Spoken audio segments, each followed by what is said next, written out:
Hi, I'm Ginille. I'm a cosmetic nurse practitioner.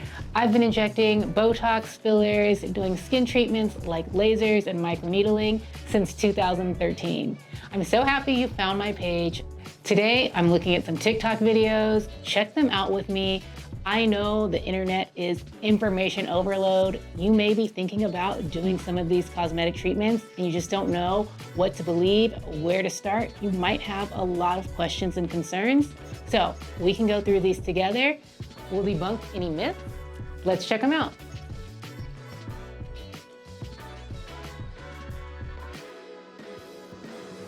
Okay, yes, sis, thank you for sharing. So she has given us her filler journey, showing you what it's like during the healing process. So she did something what we call facial balancing. This is where we're treating multiple areas of the face. We're really taking into consideration your entire face, seeing how your features play with one another. We want to ensure that when we're doing these cosmetic treatments, we never have one part of the face looking overdone. So this patient shares that she got under eye filler, cheek filler, and chin filler. As you can see, she looks very natural. She shows you some of that swelling.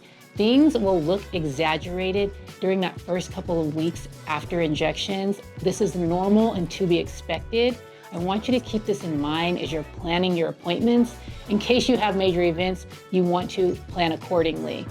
Give yourself at least 2 to 3 weeks. However, it can take up to 6 to 8 weeks for your filler to completely settle. You see here though, a month out, she looks great, flawless. Again, thank you for sharing and helping to show others what this whole filler process can be like. And she looks like herself. She looks fresh, natural.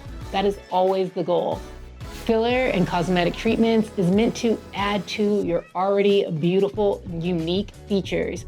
We're not trying to take anything away. We're not trying to make you look like every face on the streets. We want you and your beauty to be highlighted. I'm finally going to tell you what I've had done, starting from the top down. Of course, I've not done this at the same time. It has been a gradual process over the past at least 5 or so years. I regularly have forehead Botox just to help with frowns.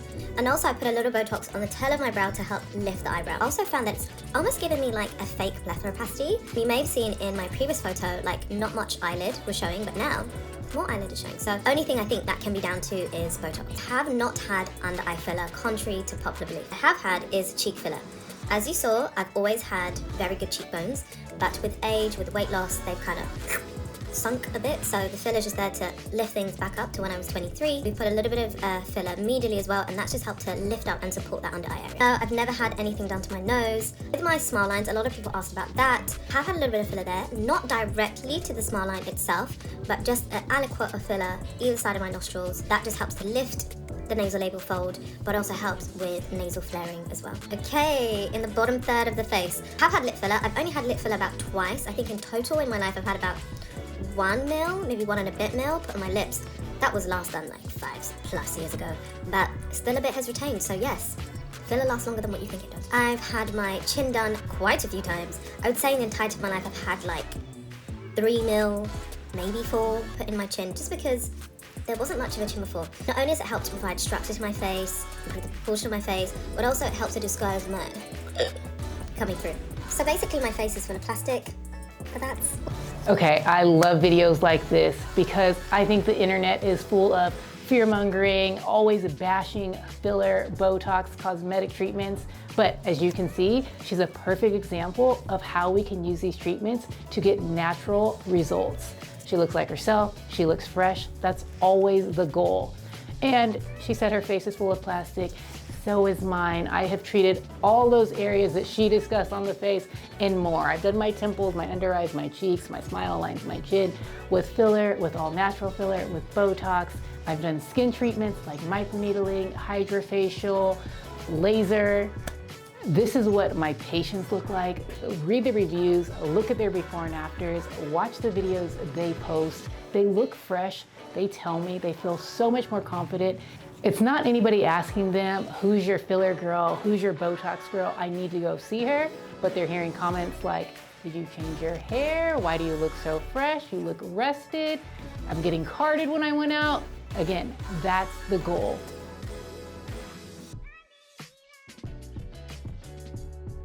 Okay, yes, black girls, we get lip filler too. Now, there are different approaches when we're doing lip filler, different techniques.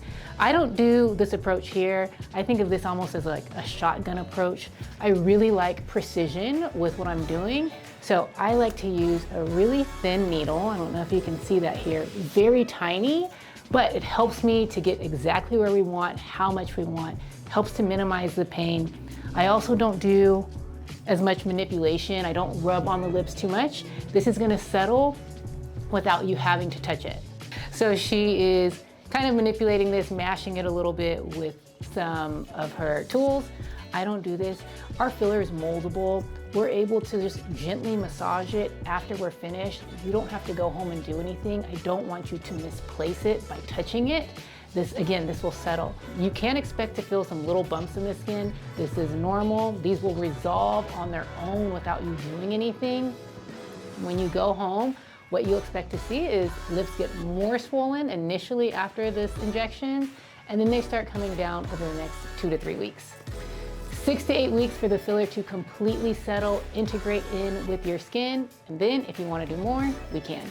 And then always, when we're doing your lips, we want to make sure that this is balanced with the rest of your facial features. We never want one part of our face to dominate. So sometimes we'll look at from the side profile, how is the chin sitting? How about the corners of the mouth? I don't want you to have nice full lips and then saggy corners of the mouth. We'll talk through all of those things. It's a really personalized assessment and consultation we do. So if you are thinking about getting filler, if you've never gotten it before, you might think this could look scary. There's no rush with this process. I highly encourage you, set up a consultation. We can spend some time, speak about your questions, concerns, your goals, and then I want to give you tips on what to expect, how to prep for the treatment so that you can have the best outcomes. Okay, I know there's a lot of information here and you could be coming upon a lot of info as you're searching, trying to figure out if this procedure is right for you. Let me know questions you have. Again, we can consult, like this video, follow along, subscribe to our channel. I'm Ginille, I'm a cosmetic nurse practitioner. I've been injecting Botox fillers, doing skin treatments like lasers, microneedling since 2013. My team and I specialize in natural looking results and in treating skin of color. Thanks so much for watching, and when you're ready for yours, come see us.